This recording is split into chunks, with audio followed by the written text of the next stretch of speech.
And we'll start recording. Good afternoon. This is Dr. David A. Paget. Today is May the 5th, 2021.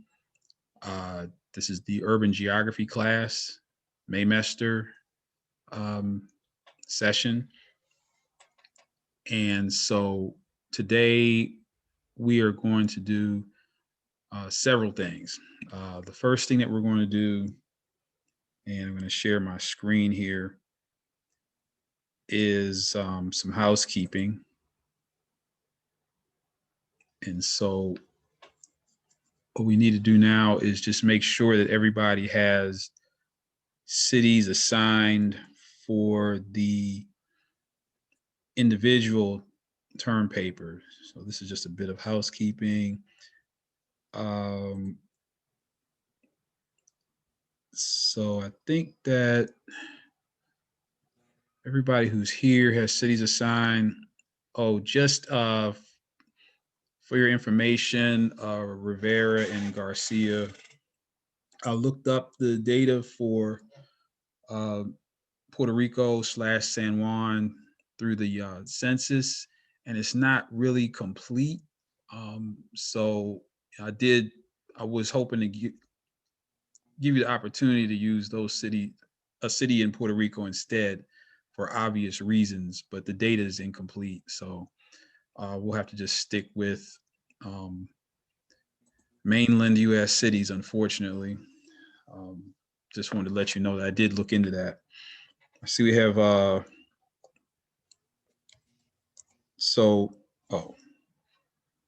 see something's in the chat. Yes, we're getting ready to do that right now.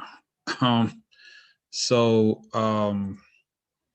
we have Wilson, I think is the only person who's here today. So what we're doing, and this is for the individual term paper project. And first I'm going to assign you 4 cities. Where are you from, Perez? You're from Atlanta, right? Perez Wilson? I'm from Birmingham, Alabama. I think did I give somebody Birmingham yet? I don't know. I don't see it there. Well, that's amazing. Nobody has Birmingham. Let me make sure. Let me just look at this one more time. Nope, I don't see Birmingham. Well, you're in luck. So it's sworn. I think somebody had Birmingham and then they didn't want it.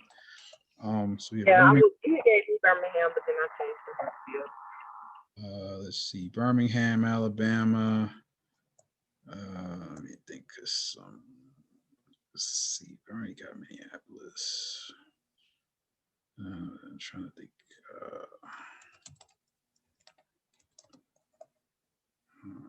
Nebraska. I think somebody already, I'm sure I gave somebody Denver already. Denver. Oh, yeah, somebody has Denver. See, Birmingham, Alabama. I think somebody has San Antonio. Don't think anybody has San Antonio, Texas. Let's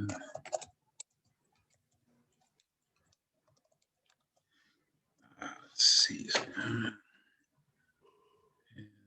Somebody, Seattle's. I know what city is. I know I had to have given somebody Seattle. Yeah, somebody has Seattle. So let's go with. We got Boise, Idaho. Let's see, Portland, Oregon. Okay, so Perez, for the individual term project, we will be using GIS to determine the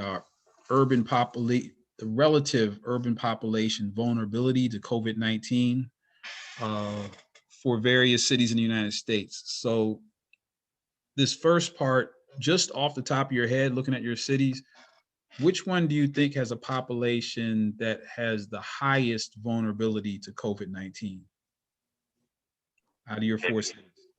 San Antonio. So you're gonna say Antonio. What about the second highest? Portland.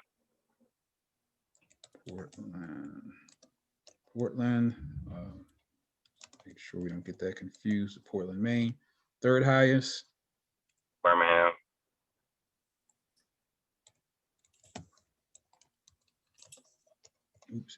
And I guess the fourth would be Omaha. Okay, so thank you very much. So we're going to, I think everybody who's here, Garcia, Mitchell, Davis, who is KW? It's KJ Walker. I'm not sure why do it come up as not KW and not my full name. Let me try to name it. Your last name is Walker? Yes. Okay, so you're not, and you don't have, okay, so we need to give you 4 cities too, right? Mm-hmm. So where are you from? Chicago. Oh, I think I already gave somebody Chicago. Your first name is Kaja with a K? Mm-hmm. Kaja, yes. I'm pretty sure somebody has Chicago. Maybe not. Oh yeah, it is Chicago. Oh, sorry. Let's see. I don't think anybody has Milwaukee. Don't think anybody has Milwaukee. Okay, nope. Close enough. Wisconsin. I don't think I have San Diego, California. Oh. Anybody? Boston. Okay, so it's Milwaukee, San Diego, Boston, Massachusetts. I don't think anybody has St. Louis. No. Try not to duplicate any cities here.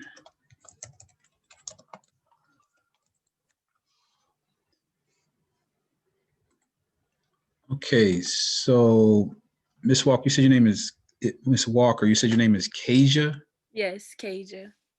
Okay, so all we're doing now is for your individual project that we'll talk about in much more detail on Friday. On Friday, we're going to have a working session on the individual project. But for the first thing we have to do is just get your 4 cities that you'll be ranking in terms of vulnerability to COVID-19 or the population's vulnerability to COVID-19. So among the cities that you have, which one do you think, just off the top of your head, no research, this is, which one do you think has a population that is most vulnerable to wait, let me stop right there. Let me give you a different city.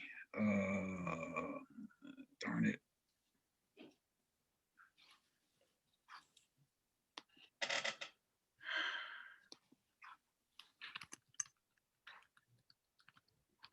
You've got such a nice distribution there.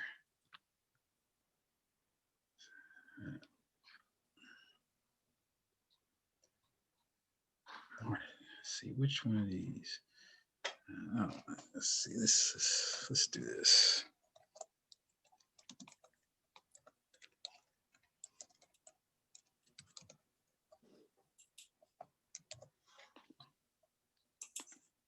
Let me make sure.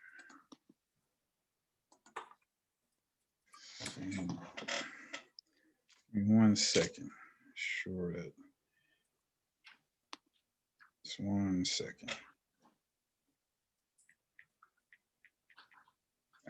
There's no H on the end of that. I didn't think so.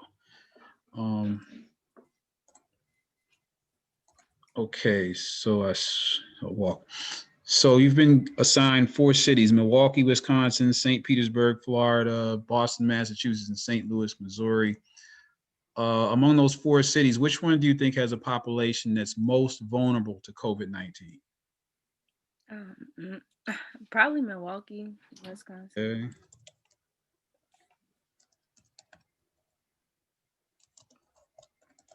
And second most vulnerable? Florida. St. Petersburg. Third, Missouri, St. Louis. St. Louis. And of course, last, that'll be Boston.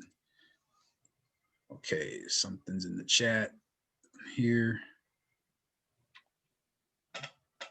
It's Thursday. Carrington, what are you asking me? You said that we have a working day on Friday, but Oh, I'm didn't you mean sorry. I meant Thursday. I'm just Okay, so used. I was just making sure we're on the same page. That's fine. Thanks for, I know other people probably confused. No, I meant tomorrow. I'm just, meet every day. You assume the last day of the week is Friday. Okay, so I think pretty much everybody should have, I think there's only 11 people in this class. I think that's everybody. So at some point, I'm going to add this list to the Dropbox with the assignment, so you'll know your original rankings and your cities. Again, tomorrow we're going to talk a lot more about the individual assignment. So today on the agenda for today is, let me go to student view just so that, let me make sure everything is showing up here. Okay, yeah, that's there. Whoa, yeah, that's there. That's there. So today, your weekly schedule is here, and I've added something here, but so it's a spreadsheet and the JPEG or image. So let's take a look at that so that we'll know what we're doing today. And so today, oh man, this is so annoying.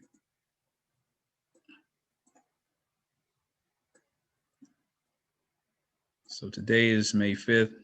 So the first thing that we're going to do today for the first hour or so, well, probably 30 minutes or so, we're going to have a report out and share the land use philosophy essay results. And then after that, what we're going to do is, and listen very carefully. So I'm giving a presentation to the Earth System Sciences working group or committee at Stanford University today. But of course, it's going to be virtual. So it's the Stanford University has allowed you all to join the presentation, but the presentation is really really focuses upon some of the aspects of this class. And so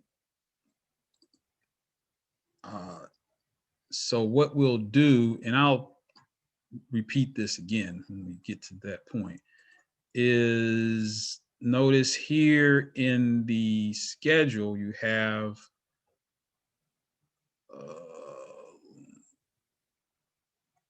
here in the schedule at 1:30, if you click there, you'll see the Zoom link. So we'll go up to about maybe 1:20 or so with our discussion. And then after that, what you'll have to do is get out of this Zoom space. Make sure you're still logged into your Zoom account. Just get out of this meeting, or I'll just end this meeting. Well, maybe, yeah. And then you'll just come back into the course, click on this Zoom link, and that should take you into the Stanford University space. And so the presentation is about some of the environmental justice work that I've been doing in Nashville over the last 20 years or so. And as you can see, it's all about environmental injustice issues that are present and ongoing here in Middle Tennessee. And so again, I've been invited to do that. So that's going to last about an hour or so. Let's see, there's something in the chat. Oh, the link is Okay. If you go to the the course webpage, scroll down to the calendar, and this is in student view, so this should be exactly what you see. The first one that says a brief history of environmental injustice in Middle Tennessee, just click on that, and then there's the Zoom link that you need right there. I'll repeat this again at the end of our discussion. So that'll be the second hour, and then the third hour we'll come back and do a working session on the class project. And so what we'll do is get started on building the story map. And so we'll work on that as a group so that we can get you all going on that project. I don't want you to get caught up on the technology. Mostly I want you to deal with the research aspects of the project, but we're going to collectively work together, and that'll be the third hour today. So that is what is on the agenda for today. Oh, one more thing. I did think about what you all asked me yesterday. So normally, those of you who've had my class before know I'm usually totally inflexible, but I have made the due date for those two assignments at 11:59 p.m. tonight. And so through our discussion, hopefully, if you're not sure if you're on the right track, if you haven't, or if you haven't even started, at least you'll get some idea of of what the assignment asks for, and then, or if you have already turned it in and you want to improve upon what you've done already after our discussion, feel free to do so. And so when you submit your second draft to the Dropbox, I'll see the timestamp. So I'll know which one you submitted first. And I'll always assume that the most recent submission is the one that you want to have graded. So if you, after our discussion, feel as if you want to improve upon what you've done, no problem. You can go ahead and do that. So I did think about that, and I said, I guess I'll extend that to 11:59 p.m. And then, of course, there's a 1 point off for every hour for up to 10 hours, and then that's it. You know what I mean? For each assignment. After that, if you want to work on it overnight. So let's get into our discussion. So I have to get out of student mode in order to do the sharing, to get into developer mode again. Okay, so we have a few minutes here before my Stanford University lecture starts. Would anyone like to volunteer and share his or her, let me just see. Okay, let's see. All right. Well, we've got two people. Ashanti or Kiana, would you like to share what you've submitted with the class? So like I gotta read it out loud. You can summarize it, just touch upon the main points. Was that Ashanti? Yeah, it was. Okay, thank you for volunteering. Yes. Many a Okay. call, few are chosen. I gotta pull it up real quick. Oh, it's on the screen, so it'll be right here. Can everybody see that? Okay, Yes, sir. But you can just summarize. You don't have to, and I'll just kind of scroll through slowly. So for the first half of my essay, so like I split it up into sections. The first half is basically me summarizing like the main points of each of the readings that we had to do. And then like as we move on to the second part, that's where I come up with my own land philosophy, which can you scroll down to the second one? I'll read this one. So basically I said after all the readings, my own land philosophy I related to the most was of Platt's definition, which was object to capital value. So basically, that's when you use your land to basically make profit from it. So like you can rent out your land to somebody, and then they'll pay you to use your land for, I guess, like growing crops or like, well, that's what I use it for, is like growing crops. So for instance, like my family, we have a family farm here in Hopkinsville, and since we don't use it, we decided that we're going to rent it out. So like they'll pay us to grow so much on, like, let's just say we give them 1 acre that they can use, and it helps us like pay taxes on our farm, and it also like provides food for like people in our city since they are growing crops, or like, you know, they'll keep some for themselves, of course. And then also like my family's like really big on hunting, so like once a year we'll go out there, and you know there might be like a deer or like a turkey, and you know we'll basically I guess go hunt for like a deer, and then like whatever, like we'll basically like use all of the deer, if that makes sense. Like we won't like waste a part of it. So based on all of that, part of my philosophy is like conservation, because we are like keeping the land intact. We're using it for what it's supposed to be used for, which is farming. But there are like some anthropogenic impacts because we do hunt on our land. Even though it's once a year, it's like very minimal. And then sometimes we don't go out there and hunt.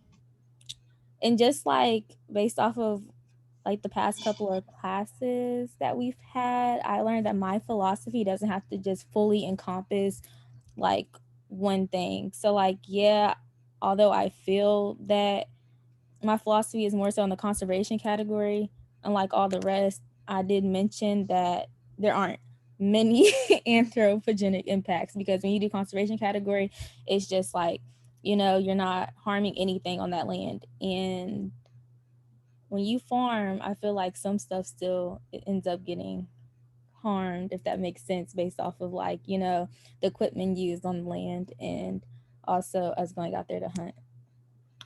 So yeah, but I mean, like, if I were to write this from the standpoint of, you know, my family didn't have a farm, then I think it would still be the same, because I believe that, you know, almost all land in the US is either owned privately or it is owned by the government. And either way it goes, like if it's owned privately, you have to find some way to pay the taxes on that land.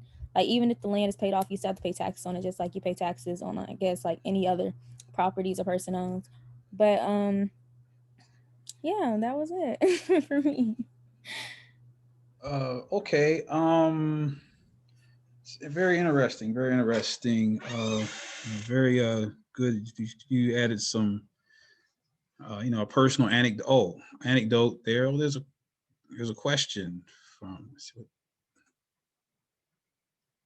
okay. So apparently Carrington Powell has a question. I was gonna ask a question, but this is Oh, I don't supposed to have be a a. question. I was raising my hand when you was asking for people to speak about what they talked about. Oh, okay. Okay. Well, we know who's gonna be next. Good. Um. So yeah. So very interesting. And it says so how many acres approximately do you think is this property? How many acres would you think? Oh my gosh. I'm not even sure. I'd have to ask my stepdad and he'd have to tell me, but it's a lot. It's definitely a lot. Like it's so much land to where like each person in the family has like their own set amount that we can do whatever with. That's interesting. So like one part Oh, is like my aunt's house out there, and that's like the only house out there. That's what she decided to do with her part. okay, yeah, because okay, well, Tennessee State University's main campus, you know, the main campus Mm-hmm. is it's 400 acres. So is it larger than the main campus? I mean, the main campus including the TSU farm. So is it larger than that or smaller, I would half? say it's smaller. So less than 400 acres, maybe 100 acres. Is a quarter Yeah. is maybe a quarter. Okay, so um, I could say it's from Rudolph to the airplane. okay, So yeah, probably about 200 acres or so. That's probably about half. Um, says you believe farms should be used ethically and economically. ethically. So what do you mean when you say that your land should be used Okay, so ethically and yeah, economic? so the economic part is like, okay, so I'm gonna start with ethics. So for me, it's like I don't want like any factories being built on my land, if that makes sense. Like I don't want to like destroy the land itself, like overgrazing it if we had cattle, and also like just taking away from like the beauty of it in itself. Like when I go out there, I want to see all the trees still up. I want to see, you know, the grass a very vibrant green and so forth. And I don't want there to be like a lot of um human impacts on the land, if that makes sense. Because like as a previous text stated, you know, we're conquerors of land. We talk about how, you know, this is the land we love, but at the same time we're messing it up. So that's kind of what I meant like ethically. And then economically, it's like, okay, well, the land is nice, but if it's just sitting there and like we're not making any profit off of it, it's like we still have to like pay to even keep the land, if that makes sense. Like we have property taxes on our land or something like that, like a land tax. So that's why we also like rent it out. So while it's just like we can't just keep it there at the same time and like have no human impact on it, it's like we have to find a way to make money off of it. And the way we're making money off of it isn't the worst solution, if that makes sense. So like we're growing stuff, we're not, you know, building on it. And like around here where I'm from, we have a lot of factories. So we're not like building on it, putting a lot of pollution in the air, basically taking away from its natural beauty. Like we can still go out there, and honestly, it's a lot different. Cause like I'm from Louisville, like I'm not really used to the country. So Louisville is like big cities.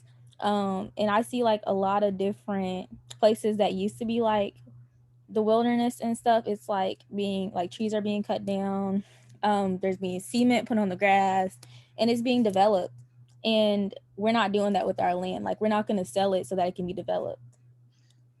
If that makes So okay, you went right where I wanted you to go with that. So let's say you've heard of Amazon, right? Amazon, Jeff Bezos. So so let's say Amazon comes along and says, let me see, Are you uh, talking about like a not really like eminent domain, but like kind of like that, but no, like without not the eminent domain. Amazon comes along and says, folks, you got a really nice piece of property here. We'll offer you, you know, let's say it's 100 acres. Mm-hmm. Say we'll offer you $100 million for your property. Um, we want to put a Amazon fulfillment center and warehouse out here on your nice bucolic farmland. Uh, what are you going to say? No, we really believe in sustaining the beauty of the land. Is that what's going to happen? You're just going to tell Amazon to go look elsewhere?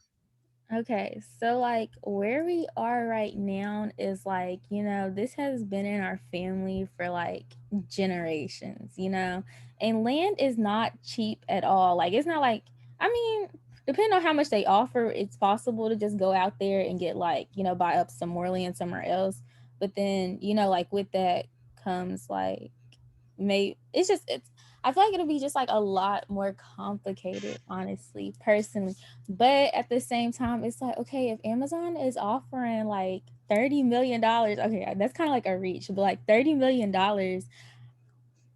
I mean, that's like something that you kind of just got to think about. Like, because honestly, how I view it, I feel like we're going to reach a point, maybe not anytime soon, that, you know, the only wilderness we're going to have is like the national park and the zoo. Okay. Yeah, Everything else is I gonna know be that was dead. a tough question. I mean, it's I was just challenging your philosophy there. Like if Um, I'm the last person in my family line to have that land and I'm older, I could see me selling it. Or honestly, I could see me making it into something like, well, our land isn't like the type where you have like a strawberry field or something like that, but you know, like how you can go out there and like pick pumpkins and like strawberries and stuff. Like I'd make it like a little fun place. So that's me personally. Oh yeah, there's lots of places like that where you can go out. I grew up in Baltimore in the city, and they would take us city kids out so we could experience nature. Okay, that's good. That's a good That's like off a to a really good hard start. question, though. It's I like a mean, lot to yeah, I unravel, mean, you know? yeah, it could happen. So I think we had Carrington Powell. You wanted to share your work next. Let's see. Yes. So I think you are. I didn't submit anything yet, but Oh, but um you have it. You have a draft, or yeah, I you have a draft that I would like to oh talk you want about. to. Oh, I can share my screen. let me. Oh boy. Oh, I have to stop sharing my screen, and then I have to give you permission. Okay, so you can share your screen now if you want. Man, I see your hand up, Mackenzie. So I got you. Okay, I'm not quite finished with it because I can't say I was having a little trouble breaking down all the reading and comprehending and all. But once I like was using other resources just to understand what the authors were saying, it helped me a little bit. And I can say from like reading all of them, I want to my philosophy, my land use philosophy will come from a cornucopian perspective because I feel like there are ways that we can use the land and exploit it of these resources, but also have a solution for the for human for what we do with the land. I feel like there is a way we can do both. But basically like preserving the land or conserving it and also using it to our uses because we do need to use the land to live off of like that's a big thing like because we need the water, the plants, natural medicines, all that good stuff, but also I think we don't always have to ruin the land by like tearing down like forest land and building like malls or like things like about like that. But I can see that from all these essays it's not one right way to do this. Like you are gonna have an aspect where you're gonna clearly just look at preserving the land. And it also comes from all the individuals working together. We need to have like a common goal so that it would be easier to preserve the land, but still get what we need out of it as human beings. So okay, so But that's what I got so far. cornucopian.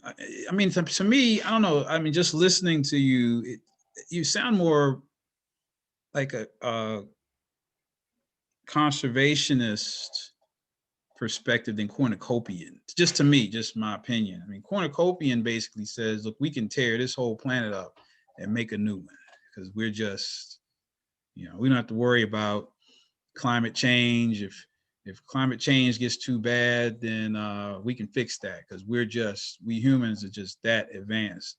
I mean, is that what you're saying, or are you Well, saying? okay, no, then I can change that because I can say that the statement that cornucopia's perspective say like in our lecture notes says I can see where I can give off that attitude, but I don't think that it's another that we can have another world. Like I definitely feel like Earth is like Earth's resources are finite and there will be an end to them sooner or later. But I do also believe that we can extend those to how not however long we want to, but I feel like we can help the earth by still taking what we need from it because I feel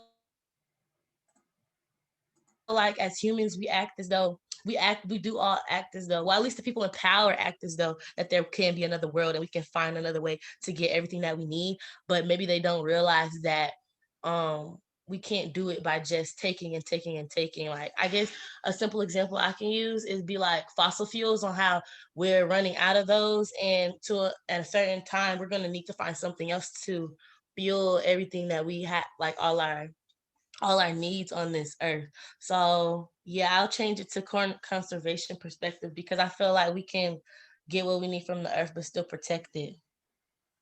I mean, you don't have to change it. I mean, but I mean, it's your philosophy. But I just that's how it just sounded to me. Does anyone else have any questions for Carrington? No? Okay, so we will move on. Let's see, who was, wait a minute, somebody else had a hand up. Oh, was it, oh, Mackenzie, did you still have, It was me. so did you want to share your work? Oh, I was wondering if you could share it. I don't have Oh, it. okay. pulled up. Okay, let me find it here. I think you're in the other section. Yes, I am. Dropbox. And let's see.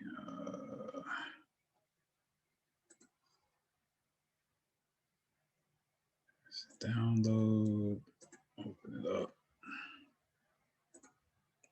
edit, boom, boom, boom.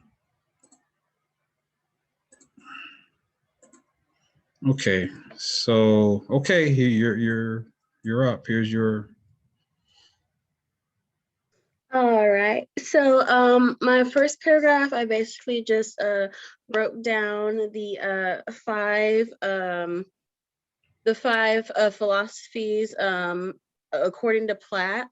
And I talked about how I definitely don't agree with a cornucopian. I believe that we're like we discussed yesterday, humans are naturally selfish, and even though we may have the means to go back with our negative impact and reverse everything, we're not going to, because I feel like we wouldn't be losing all these forests and cutting down all these trees. We would be replanting them instead of just just keep on, because it takes time for trees to grow back. And so I think that won't happen. So I definitely disagree with that.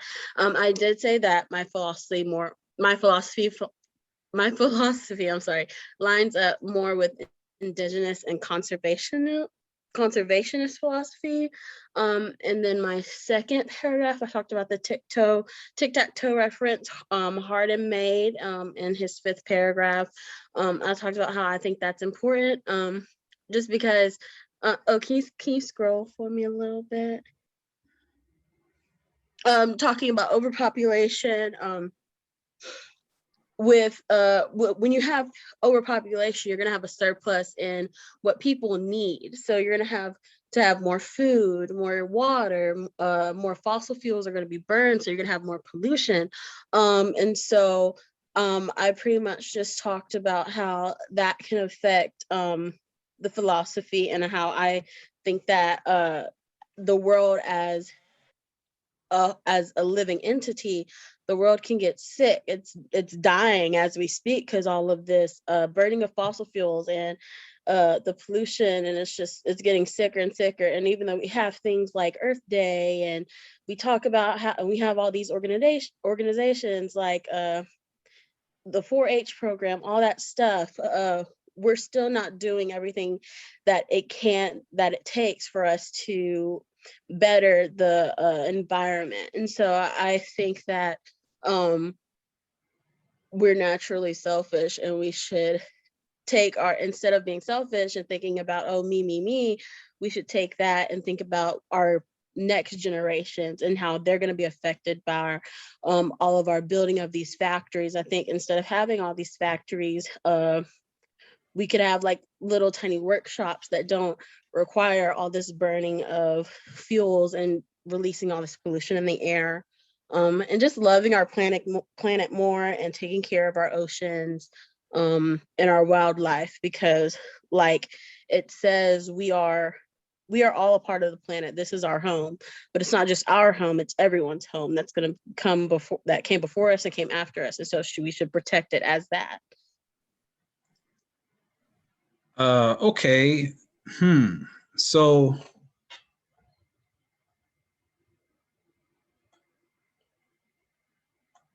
when you say the earth, you see the earth as a living entity.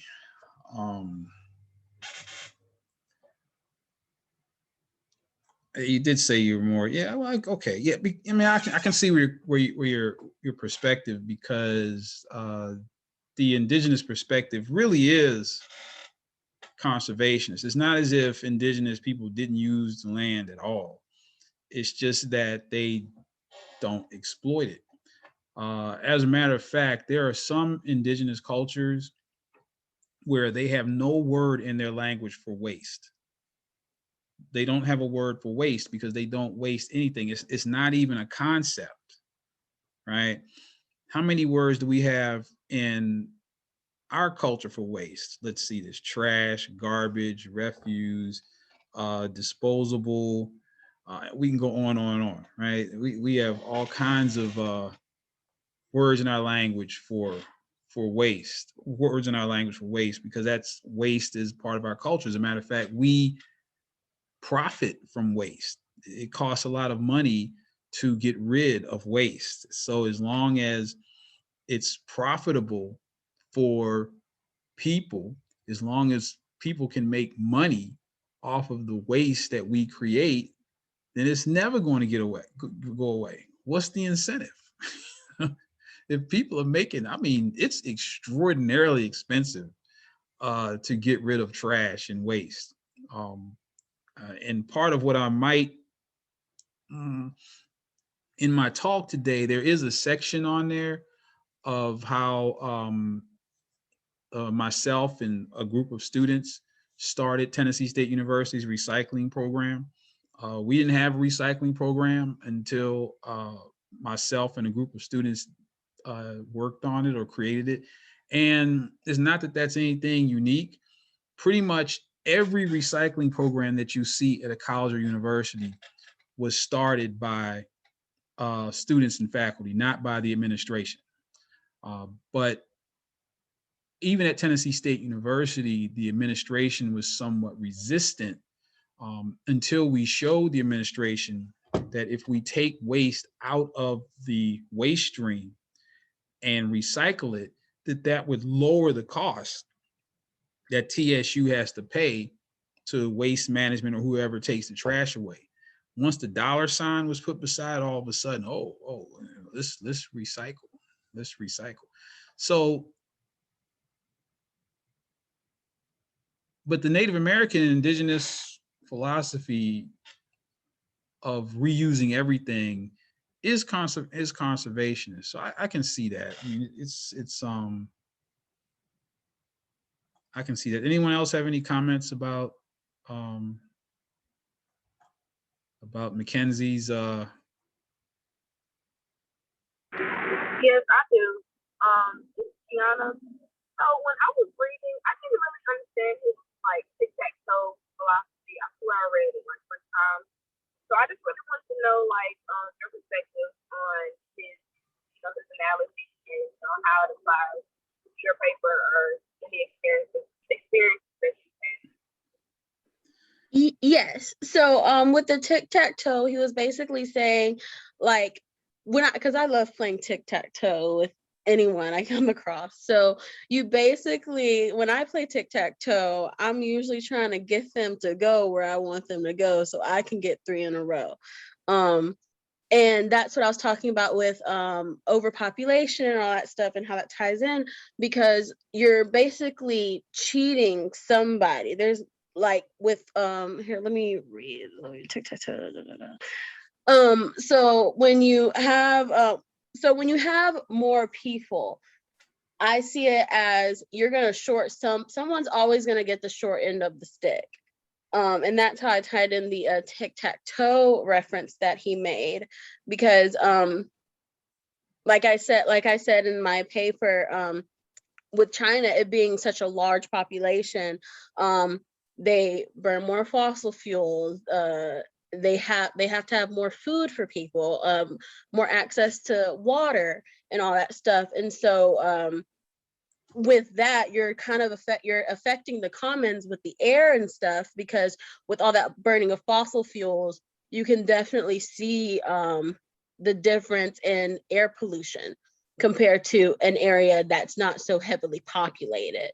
And so that's how I was talking about, like, you're cheating someone else with that perspective. If that makes sense. Yeah, I hate to cut the discussion short, but we have to get ready to transition over to the Stanford University Zoom room. So what I'm going to do is, I guess I need to continue sharing my screen. Okay, so again, from the and we can start doing this now. So again, here is the Zoom link, and so the Zoom link for Stanford University is here. I'll put it in the chat too, just to make it maybe easier. So just make sure that you're still logged into. You can leave this meeting, but make sure you might want to copy and paste this into another browser. I don't know, but there's the Zoom link there. Make sure you're still logged into your Zoom account. So this is the Stanford University. So you're welcome to go there now, and I will be right behind you. But I have to figure out how to keep this room open while at the same time, because we'll have to come back here. I don't want to close it out completely. Let me stop recording.